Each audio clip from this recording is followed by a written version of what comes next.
Tanche, ING Kahnukuye Tanatheada, Shadela Ashayi Yekutan, ING Gitlameti J, Dunke, Dakluaria Hat Klingeke, Ata Tomai Uye, Ama Shan Klen Uye, Ama Ta'an Kochan, or Tagish Kwan, Ata Huchai Dan.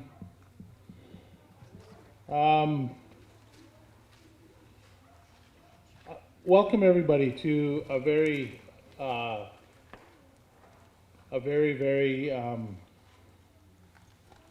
good day. I have sitting with me, of course, our esteemed Premier of the Yukon Territory, Sandy Silver, and President, Andrew Hall. Mr. Hall is here on behalf of Yukon Energy Corporation, and he is sitting in for the chair who unfortunately, like some of our staff, got COVID just within the last day or two, like we all are getting here, there, and everywhere. 50 years ago, Government of Canada decided that they needed to spend money to open up this Yukon territory. And they sent people up into our country, and they decided that they were going to remove our people so that this territory could develop in their way. Many Champagnesiac people, though, from all over the territory have been affected adversely. My uncle, the one that I share my name with, his family still has a trap line in southern part of Aishihik Lake. And it's been a really difficult time, because when people first showed up, they told us what to do. They never heeded our chief's words back then. And so we've been spending that whole time trying to reassert and reestablish Dunke, our way of taking care of the land. Nobody would listen to us before. And we continued for many generations. Technically it's 2 generations, but there are many grandmas and grandpas and great-grandchildren and whatnot who were effectively removed from that beautiful country. And today is a turning point in this relationship that we have with both the territorial government and with Yukon Energy. In 2016, we walked down the path, and it didn't seem to work out, and Champagnesiac walked away from that, and we sat with the Premier and said, and gave our grievance, and he listened to us. And from that point on, we started a new relationship. One in that we actually spoke to the owner. Yukon government owns Yukon Energy through their development corporation, Yukon Development Corporation. And we said, you know what, we're gonna act just like when the mining companies come here. We're gonna talk to the owners, and we're gonna have a relationship with them. So we started down that path, and I have to commend the Yukon government in one very important thing. That when we sat that one, very cold, just after Christmas Day, we were supposed to be on a Christmas break kind of thing, and we sat in an office and we agreed. And I shared the words of our elder, who sits here at my side, and is going to witness these documents on behalf of her people.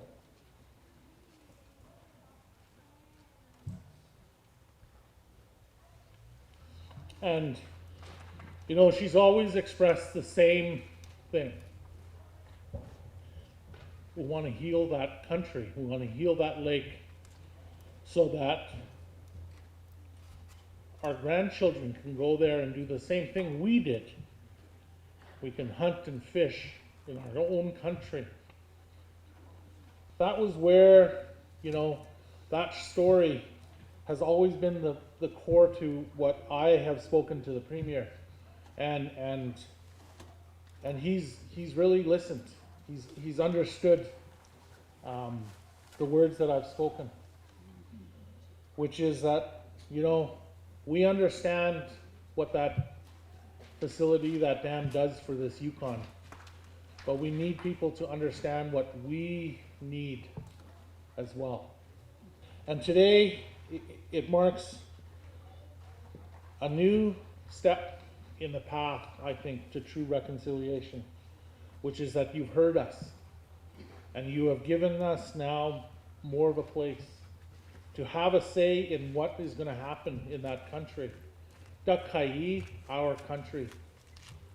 And so while we understand that, you know, it's not like a light switch we can't just turn off, we're going to need that power. That at the end of this agreement, we're going to be a lot closer than we are today, and a lot closer than we were in the previous agreements or licenses, right? Not really even agreements.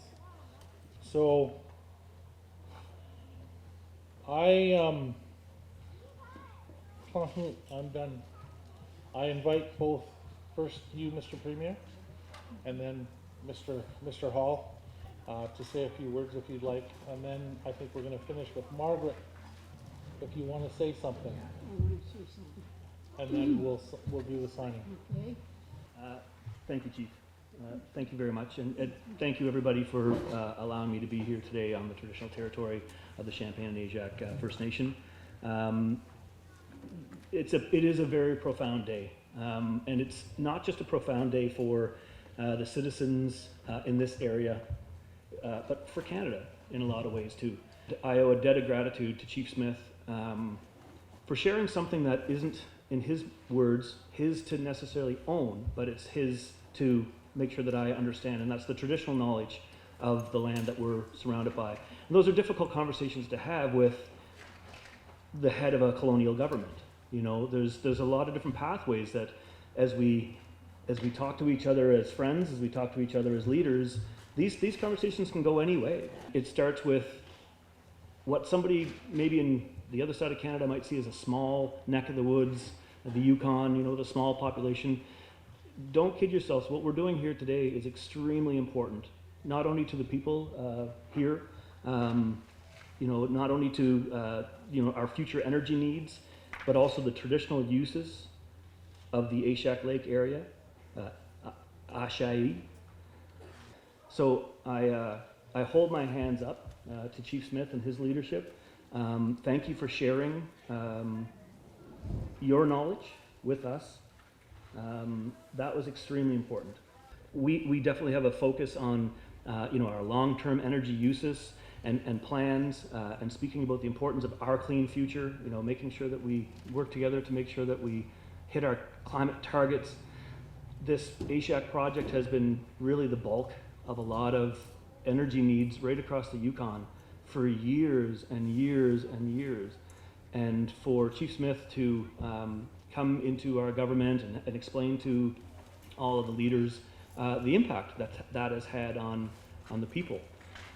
Very, very powerful conversations that he doesn't owe to me at all, and shared with me very graciously.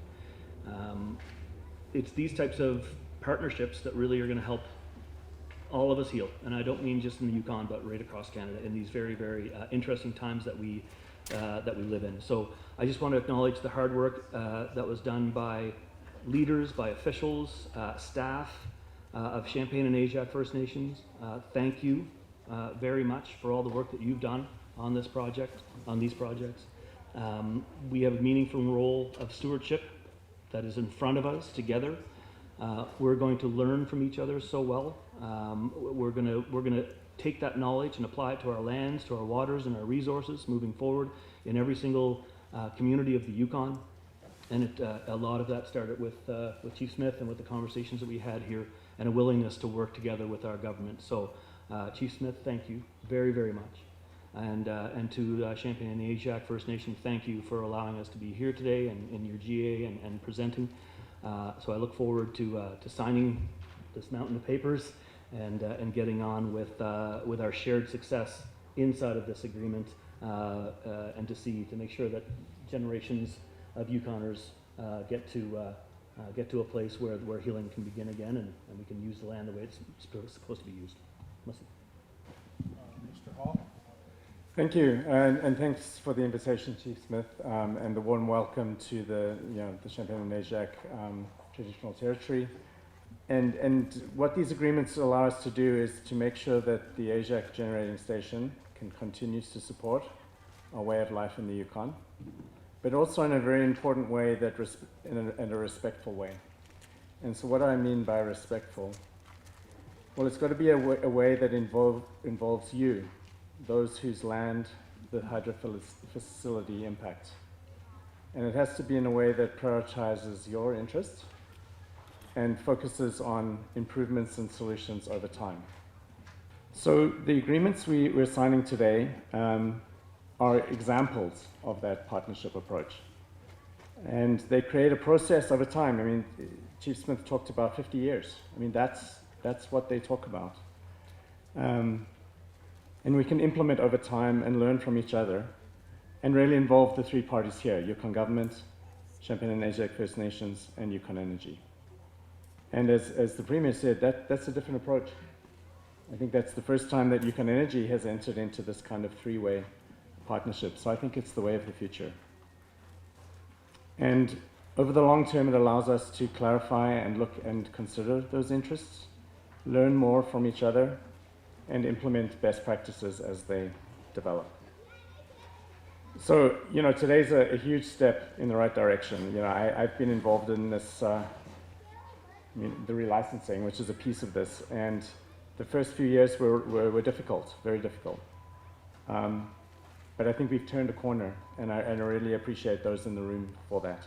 And so I'm excited that as Yukon Energy, we can work together with Champion and Aishihik First Nations and Yukon Government. And we're committed to building and strengthening the relationships that I believe we've formed. Yukon Energy has been absent in this community for many years, and that's not right. And so that relationship has to grow and develop. And so we can work together for the benefit of all over the next 50 years. Thank you. I am kind of, I guess I'm happy this is finally happening. I don't know how many years we've been fighting for this day. I was born and raised at Aishihik, and they moved us out of there about 3 times. And we kept going back there like a dirty old shirt. And this is where we live. This is where we grew up. This is where my children grew up.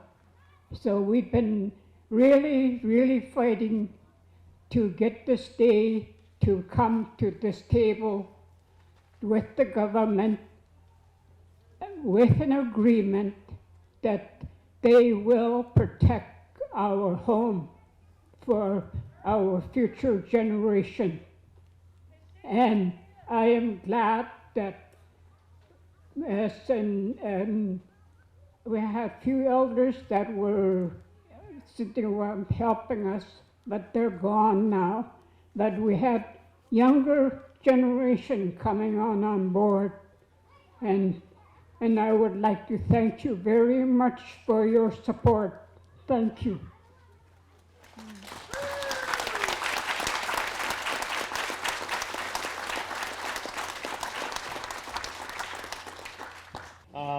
There seems like to be a lot of copies. Actually, every one of these is a different agreement. So there's been a lot of work, and like the Premier said, and like Mr. Hall said, a lot of people have put a lot of work into this, and I want to yeah, really commend the Aishihik Lake Standing Committee, who put a lot of effort. Our Deputy Chief, Barb Joe, who chaired this standing committee, Tom Buzzell, Ian Robinson, from our staff, and our two lawyers, Colin Salter and Alex Monem, and the many technical people that we brought on board to help us go through many different complex discussions about water levels and runoff and all of these crazy things that you think you sign a simple document. So with that, we'll get the Premier to sign first.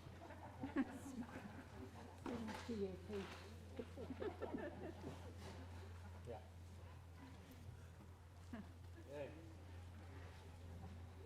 Okay. Okay. The first one. And those of you who are Champagne-Jacques employees, blue pen.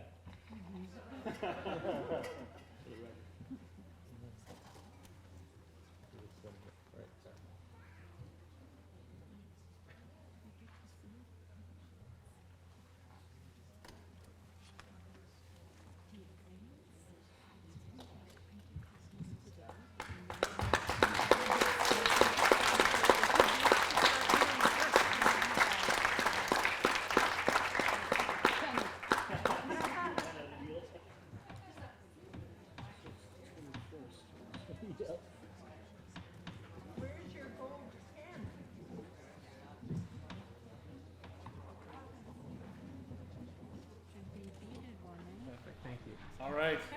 Hey.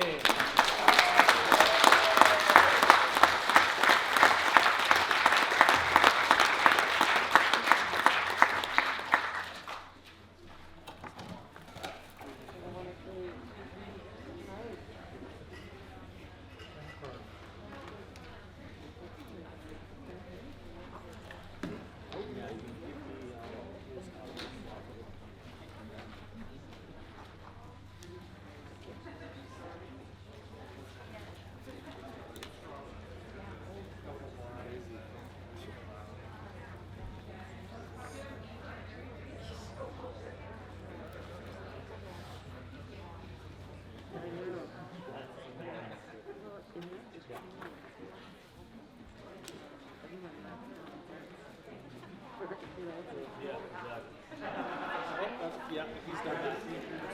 I think that's